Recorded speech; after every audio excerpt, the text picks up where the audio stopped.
if you guys can see that, but this fence has all these crazy spider webs and all these holes. Pretty insane. Also, look at this property that's adjacent to me. My good friend Todd Hoax owns this property, and he's gonna make it into an event venue, much like what I'm going to do eventually with the Alamo, which is located all the way over there. Can you see it? Alamo.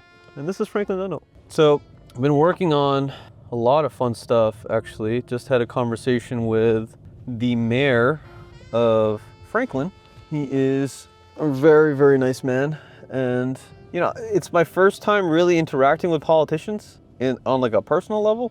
And so it makes a big difference to me to trust someone like that and to also know that they have a tremendous amount of business knowledge. Very interesting. Very, very interesting conversations, because the business leaders that also go into government or go into public change are some of the friends that I actually want to have in life, like personal friendships that I want to have in life, because I mean, they have a lot of the same core values as me. And so the conversation with the mayor was super interesting today, because we got to figure out some of the things that are going on in the city in terms of education, the progression of how things are going to be changed, augmented, the time frames in which things are going to be changed and augmented, the automations that have been introduced into the city in order to make taxpayers' lives easier, but also the actual officers and the administration's lives easier. Things like, okay, you know, if you want to shut off someone's water, you know, can you click a button to do it instead of having to go to a manual thing and turn the switch off? Or if you need to pay your taxes, you know, can you go to a portal and do that, or do you have to go to a specific desk, right? So small towns like Franklin, Ohio, you know, especially when they exist in areas that are experiencing tremendous economic growth, they have a lot more to improve and to invest in. And that happens with small businesses, you know, to some degree. It's almost like seeing a town in itself is like a business. A country in itself is like a business, which is really cool to think about. And you know, the bigger the town, the bigger the business. And the more lucrative the town is, the better their business policies. And so super, super interesting to have those conversations, to have earned a spot at the table with people that are making these decisions, because one of my bigger goals in life is indeed to be sitting at those tables to help make those decisions, to help augment society. And 2 years out of graduate school, I am creating those opportunities by virtue of starting a nonprofit and by working 6 days a week and taking on staff and taking on interns and philosophizing with my close friends about what the ideals of humanity are. And some of the things that I've come up with recently is, you know, I believe that high school age students are some of the people that as leaders we should be talking to most often. And the reason I say that is because in high school, life starts becoming a little bit more real. In middle school, I remember even up till 8th grade, I wasn't really thinking about how me spending my time impacts, you know, my family and the people around me. And I just wasn't thinking very seriously about anything in particular. And in high school, that starts becoming a little bit more real. People start saying to you, are you going to college? Or what, you know, what are you doing for work? What, you know, why are you sleeping in? What's going on? Because it's mostly on you. Your parents at that point trust you, hopefully. Your peers and colleagues trust you to be responsible and there and maybe have a job, whatever it is. Anyway, so high school students are on TikTok a lot. That's what I'm realizing. And what that means is when it comes to the TikToking, something that I'm quite bad at doing, but my close friends are fans of TikTok, we need to start utilizing the social media, the channels that these folks are getting their information from in order to deliver information. Otherwise, we cannot hope to incept or nurture these ideas in these young minds. I think it's very, very important that if you are going to have a business anywhere that you believe is going to make a difference, you necessarily have to upgrade. Either you're in an area, either you establish the business in an area that already has the human capital infrastructure, meaning the intelligence, the work ethic, the the goal, motivation, whatever it is, that can actually support that scaling of that business, that can support these people's dreams, or you have to create that. And in my opinion, in Ohio, the little that I've seen, the 2 years that I've been here really analyzing what's going on through the people that I hire, I have realized that I need to upgrade the workforce, because as I am scaling this company and the other companies that I'm working in, I need to make sure that really talented people are taking on these jobs, that there are specialists available to make these things sustainable.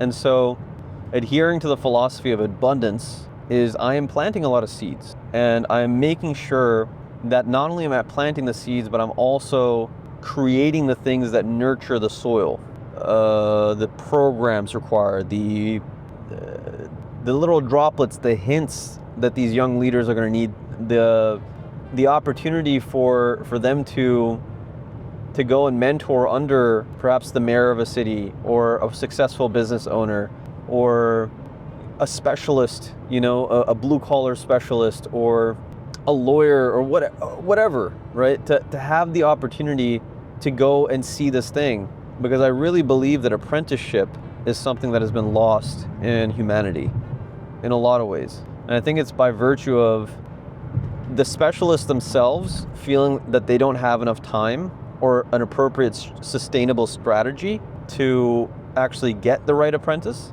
And on the other end, for young folks to even realize how valuable mentorship and apprenticeship is in actually living a successful, a satisfying life to some degree, right? Like back in the day, we used to have like spiritual mentors, right? We used to have at least a spiritual mentor, I assume. We used to have, our teachers used to be more about discipline and honor, things that were kind of softer, but so valuable. And the feedback that I've gotten from the high schoolers that are actually interns is that they feel that their professors and the adults in society have given up on them. Can you imagine for a kind, productive, useful high school that can show up consistently and make the difference in a business to genuinely believe that the adults in society have given up on them? That to me is an absolute failure, a sad absolute failure in the leaders that have been in the positions to make this that have failed in their positions to make people feel cared for, vulnerable, to allow people to be vulnerable and to voice their concerns and to be heard. Drastic failure. Shame on you. And I will fix it. At least locally, but hopefully this video is going out to someone that is in a position to fix it wherever they're at. We cannot forsake our younger generations, guys. Just think back to where you were 5 years ago, and the people, the adults that helped you out. And if no one helped you out, man, fucking help someone out, okay? Make it better. Don't carry on the generational trauma that comes with hopelessness. You cannot be hopeless. Can't afford to do that in humanity's current momentum. We must infuse hope into everything that we do, because that's that energy. That's what I've realized after 2 years of business. The thing that keeps people coming back, the thing that makes your days go by better, the thing that allows you to sleep peacefully and wake up peacefully in the morning is hope, feeling of hope. And how dare the intelligent people, the people that have the resources, the people that have had this in their life, believe that hope is something that's going to continue to exist without your involvement. You have to be responsible for the same hope that was delivered to you, to deliver that to other people that are younger than you. You have to be responsible for that. I mean, what else are you here for? Really? What's the point? What's the fucking point of your life if you cannot inspire hope in at least one human being? Really? What is it, to make money? Engage in drugs and hedonism? Like, where's your sense of honor and responsibility, right? I don't know. I do know, actually. I gotta stop saying I don't know, because I do know. And I know very well that government, the reason that Trump is on TV and on YouTube a lot is because he's smart enough to know, guys, that he needs to be on TV, that he needs to be on TikTok, that there needs to be social media content created. Otherwise, he's not able to access quite literally the next president, the next generation that needs to know about this stuff. The amount of small towns, the amount of small cities in general that are not utilizing this incredible, free, for the most part. And by the way, when I say for the most part, it's not even that posting a piece of content isn't free, because it technically is, money-wise. Time-wise, not free. Posting content takes time. If it's going to take time, it's going to take money. And if you want to do it at scale, it's necessarily going to take specialty. It's going to take attention to detail. And that costs something, time or money. So no, social media is not free. It hasn't been free for a while, in the sense that you will have to spend money in that ecosystem in order to make it work. However, compared to what it could be, it's very free.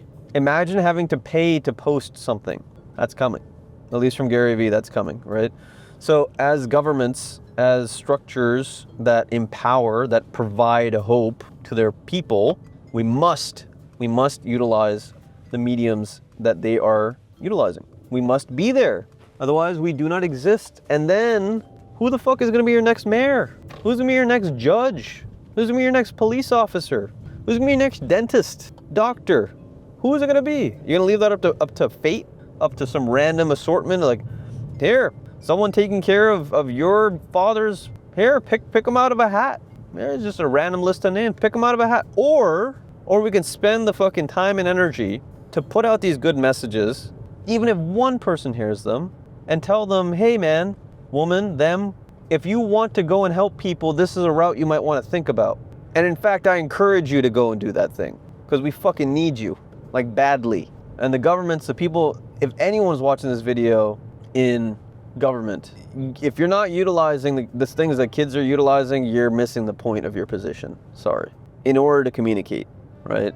Like if you're 40 plus, dude, get out of the way. If you can't figure out why TikTok is actually fundamentally changing humanity. Dude, these kids are disrespectful. They're spiteful after COVID and TikTok. They're undisciplined. They're unintentional. And what the hell are the adults doing, right? All right, fine. If you can't get attention from someone that's on TikTok, get your ass on TikTok. Be the face that they're looking at on TikTok. If you can't get the attention of your class, be like, hey everyone, follow my TikTok channel. I'll post a fun lecture every day, and you can learn while you're doom scrolling some shit. Go ahead. So that makes a difference. It makes a drastic difference to have these types of things. My friend, without it, we're fucking doomed, okay? So infrastructure, building, scaling, business, abundance, nail these terms in your head if you intend to do something for humanity at scale, something larger than yourself. Spread your knowledge. One of the most successful things, this is the last thing I'll say. One of the most successful things that I've done in the last 2 years in this business and in the stuff that we're doing is documentation of things that are going to be taught time and time again. You must create a system for educating in your system, in your ecosystem, in your home, in your business, in your friend group, in your lineage. You must create systems for educating, to pass on your knowledge, and not just the facts. I'm talking about your perception. You must create the system to pass on your perception, okay? And the reason that that's relevant is because your perception is the nuance that makes your actions impactful, right? The way that you look at the world informs how you do things. You must capture this. It's not just about the things that you do, it's about how you do them. It's not just about the things you do, it's about how you do them. You gotta capture that. That's what this video has been about. It took me 18 minutes to get to that statement. Actualize your potential catalyst. This world needs you.